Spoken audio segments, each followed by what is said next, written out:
What is up, everybody? This is Chad Wick from the Michigan RC Club. As you can see, we have the B6 sprint car kit all put together. We're going to do a little video on getting there. This is one of the most difficult things that I've ever built RC wise.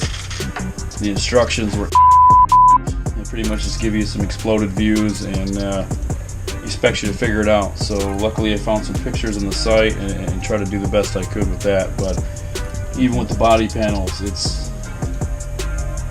I don't have a clue what I'm supposed to do. Alright, there's a few things I want to go over when building this kit that you might not recognize right away. The arms, of course, when you put them on, there's not nearly enough room. So somewhere, I forget what bag it is, but there's these little white spacers right here that go on the front and back, or both front to back, whatever you want to do. I just decided to put them in the middle because it seemed to keep the shocks straighter than any other position. So I decided to put them on there. I think maybe both of them to the back would have actually kept it a little bit straighter, but I think we're good.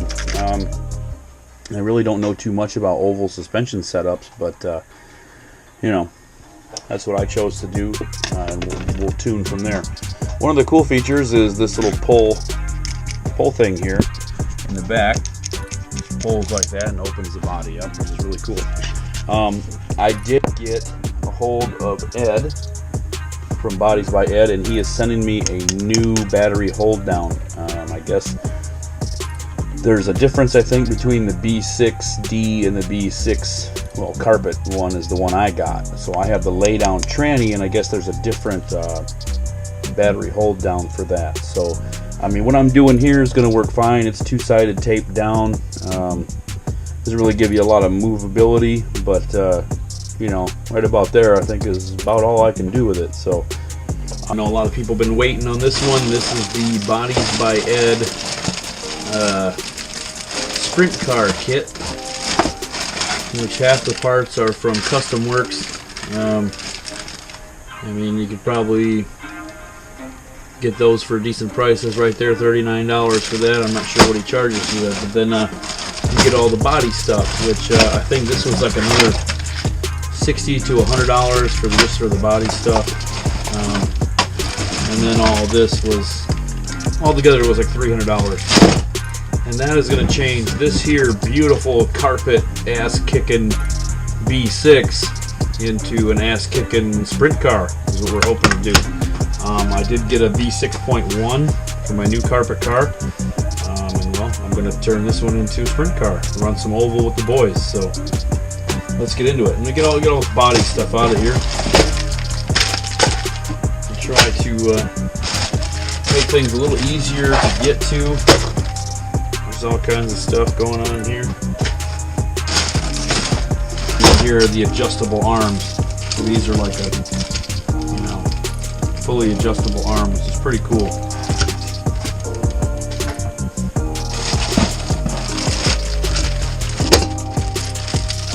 Well, there are little bags. Here's the chassis. I don't know if you can see that, but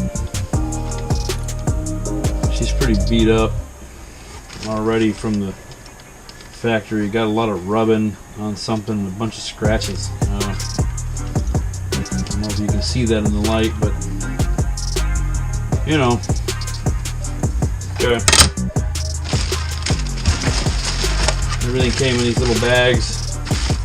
It looks like each bag has its own directions. Now I did upgrade to the carbon fiber shock towers. What order I'm supposed to go in, or what the hell is going on here, but there's several little instruction bags, little instructions that, oh Jesus, I don't know where I'm supposed to start. Just open one here and see what it looks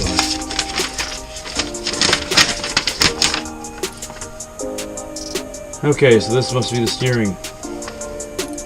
Something. Okay.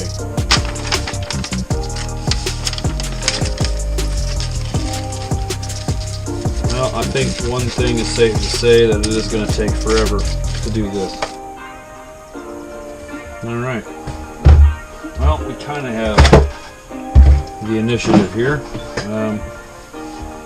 So basically what I think is you just unbolt all this crap and then rebolt it to this crap. So let's do it. Okay, there's one thing that's real important. They do give you different screws that are different lengths. There is a piece that goes on here that shims out the rear diff. I had tried to put it on, and that's not how it goes because there's no shims. So they do provide you with the shims and all the screws, standoffs, etc., but they don't tell you what bag it is or what you need. I mean, they give you the exploded view on how everything goes, which is cool. But man, why don't you should staple all these together and make like a book out of it in order of operations. I mean, because you're kind of just pissing in the wind with this thing. I mean, even though the kit is great, but the instructions they're just not there. You know what I mean? You know, so you do this, and I don't know what's the next step. You know what I mean? You just kind of, I guess, you just kind of guess. Where I think if you were to just staple them together in the preceding order, it'd be a lot easier for your customers. One thing they do not show you in the instructions is this little spacer right here that goes underneath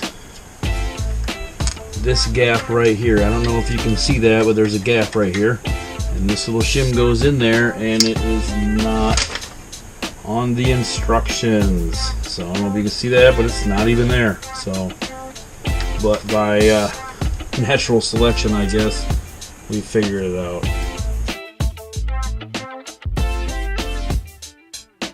Now, were the arms. These are the Bodies by Ed adjustable arms, which are pretty cool. I was surprised that they went upside down like this, and I got this from the pictures on the site. I mean, I could be completely wrong, but there is a notch for the axle on the other side, so I imagine that is how it goes. So this one looks like it's set to maybe 2 degrees of toe in, and this one is set to 0. So I don't know if that's just how they rock and roll out of the box, if that's what they want to do, but I mean, we'll try it out, and you know, all I have to do is adjust it. So I did not put screws in these holes on the frame. This one that showed pictures of like a stud in there, like a, you know, an Allen wrench stud, but the kit didn't have enough of them, so actually it only had one. So it's really nice. I mean, it's going to be a really nice oval sprint car. So she feels real solid, planted low. Again, here you can see the arms. There was a notch, as you can see here, for the drive shaft, so that's how I knew it went up that way. But and then the only holes to mount the screw for the shock is in the back, so kind of by default that's how they go. It looks to me that maybe the rear cone is held on right here. I'm thinking, yeah, it looks like there's a body hole thing right there. I mean, we're gonna get it figured out. I just really wish that there was better instructions, or maybe a video better than mine, maybe from the factory, that says, hey, this is how you put it together. So that would be super cool. I could do this all day long now. I don't know where I belong now. Tell me where it all went wrong now. Yeah. Oh no, no. Oh, please don't go. What's up, everybody? This is Chad Wick from the Michigan RC Club. You can see I got my RB6 all ready to go for the dirt. Something I've been wanting to do for a while. I got it for a clay car, but I never ended up getting any clay time. So now the neighbor guy Ryan built a little track, and we're going to try to get it set up. We're going to do some slipper adjustments and things like that, and see how she just handles overall. Red and gold, yeah. Hop up in that backseat, load it forward. Don't nobody try some things and call me your opponent. Got a bunch of commas, then I roll up with the Rolex. Yeah, yeah, yeah. Hundreds on my bed, flexing with the bill.